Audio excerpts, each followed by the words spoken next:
Les indices américains reprennent du poil de la bête, le SP500 ainsi que le Nasdaq retutoient de nouveau leur sommet. Certains peuvent crier au crack, mais moi je vais te montrer pourquoi ce n'est pas le cas.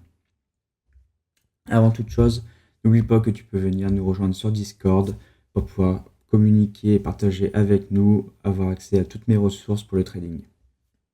Et si tu pouvais t'abonner et laisser un petit commentaire, ça me ferait très très plaisir. Bon, prenons d'abord un petit point sur le SP500. Donc, comme je l'ai dit, le SP500 revient à retutoyer son ATH. Donc, on est vraiment à plus grand chose près. On est actuellement en pré-market. Donc, le marché n'est pas encore ouvert. Il ouvrira dans 4 heures et 8 minutes. Donc, comme vous pouvez le voir, notre ATH était à 613,23. Et d'ailleurs, actuellement, en pré-market, on repasse au-dessus de cet ATH, pardon.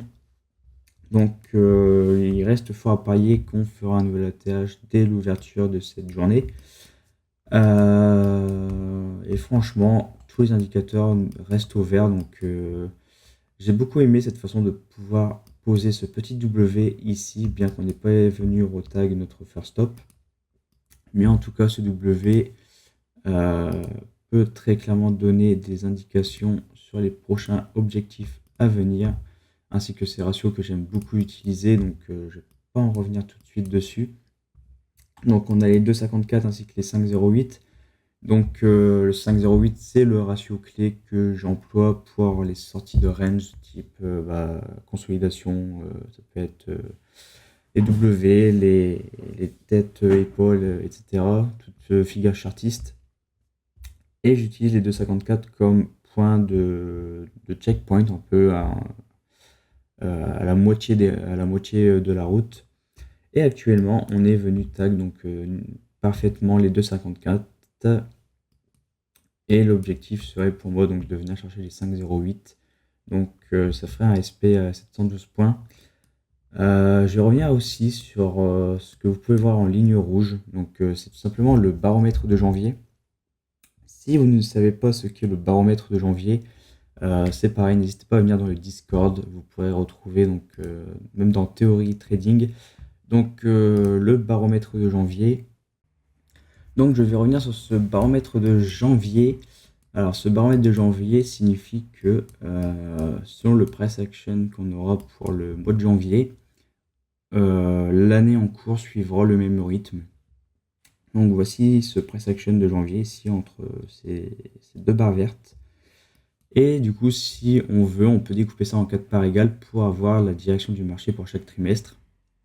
Donc vous aurez janvier, février, mars, avril, mai, juin, juillet, août, septembre, octobre, novembre, décembre. Donc je pourrais très bien les faire apparaître sur la charte. Donc admettons que le price action de janvier est placé sur l'année, donc de janvier 2025 à janvier 2026. Je pourrais très bien donc découper ça en 4. Donc janvier, février, mars. On va le poser pour ici. On va changer de couleur. On va mettre un beau petit jaune. Alors janvier, février, mars, avril, mai, juin.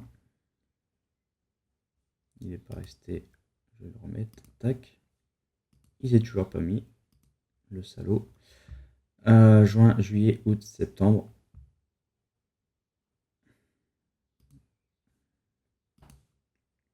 Tac. Et octobre, novembre, décembre. Voilà. Donc voici par exemple le price action qu'on pourrait suivre pour chaque trimestre. Donc on a eu un premier... Alors, le début de janvier a été un peu catastrophique, ce qui annonçait du coup, si on repose ça bien, que notre premier trimestre serait pas très agréable, ce qui a été plutôt le cas. Donc on est venu rechercher un nouvel ATH, un peu comme à l'image de ce baromètre de janvier, pour ensuite dégringoler, donc ce qu'on a fait. Le baromètre de janvier suggérait du coup lors du Q2, donc du deuxième trimestre, un bottom pour ensuite repartir et consolider. Donc on a eu notre bottom, on est reparti et on reconsolide à nouveau ici. Et ce baromètre de janvier nous suggère donc qu'en troisième trimestre, on est une très belle hausse. Donc c'est pour ça que j'ai mis le vous êtes ici, parce que c'est notre position actuellement dans ce cycle, dans ce baromètre. Donc tout laisse présager que on aurait également une belle hausse pour ce troisième trimestre. Tous les indicateurs restent au vert. On a un VIX qui revient au plus bas, donc aucune panique, aucune crainte sur le marché de la part des investisseurs. On a également, alors je vais vous retrouver ça, le Fed Watch Tool, donc qui nous permet un peu d'avoir les probabilités des prochaines baisses ou hausses de taux de la Fed. Donc je vais attendre que ça se lance. Ok, hop. Et comme vous pouvez le constater, je pense que le marché est en train de pricer de très bonnes nouvelles.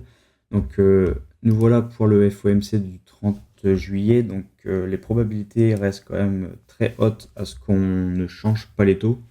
Donc environ 79% de probabilité que les taux restent inchangés, entre 4,25 et 4,50 points. Mais par contre, pour le FOMC du 17 septembre, les probabilités sont fortement à la baisse. Donc on a 72% de probabilité qu'on ait une baisse à 4 à 4,25 points et 18% de probabilité à une baisse de 3,75 à 4 points, donc ce qui donne quand même une probabilité générale de 90% de probabilité qu'on ait une baisse des taux en septembre. Et ça, je pense que le marché est en train de le pricer, est en train d'être au courant de ça, et au contraire le prend super bien, puisque la baisse des taux, ça reste tout simplement une petite ouverture de liquidité pour le marché, donc très agréable pour eux de retrouver un peu plus d'argent au sein du marché. Le Nasdaq, quant à lui, continue de battre un nouveau sommet, donc vraiment tout va bien pour lui dans le meilleur des mondes. Et tout semble agréable pour le marché américain. Donc, du côté du Dow Jones et de ce que j'utilise comme indicateur pour la santé, on va dire, de l'indice, c'est la théorie de Dow. Donc, tout simplement comparer l'indice des transports contre l'indice des industriels. Et en cas de divergence entre les deux, ça peut montrer quand même un énorme warning en fait sur l'état de santé du Dow Jones, et qu'il est fort probable de retrouver une correction. Donc, c'est ce qui est arrivé par exemple ici en 2021, où les transports ont marqué un beau M ici, tandis que le Dow Jones marquait un nouveau sommet. On voit très bien la divergence ici, donc avec le nouveau sommet, alors qu'ici on ne le fait pas. Et derrière, le Dow Jones a corrigé, ce qui était également le cas donc pré-Covid en 2020, avec également ce nouveau sommet alors que le transport ne le faisait pas du tout. Et actuellement, si on regarde bien les choses, eh bien, on est en parfaite harmonie entre les deux. Donc, un nouveau sommet sur le Dow Jones, un nouveau sommet sur le transport, donc aucun signe de divergence. Tout semble très bien aller pour l'économie américaine et surtout plutôt pour les indices. Voilà, voilà, donc je vous rappelle que vous pouvez toujours revenir également dans le Discord, je vous le remets, pour avoir accès à toutes nos ressources et partager et discuter ensemble. C'était un plaisir. Allez, ciao!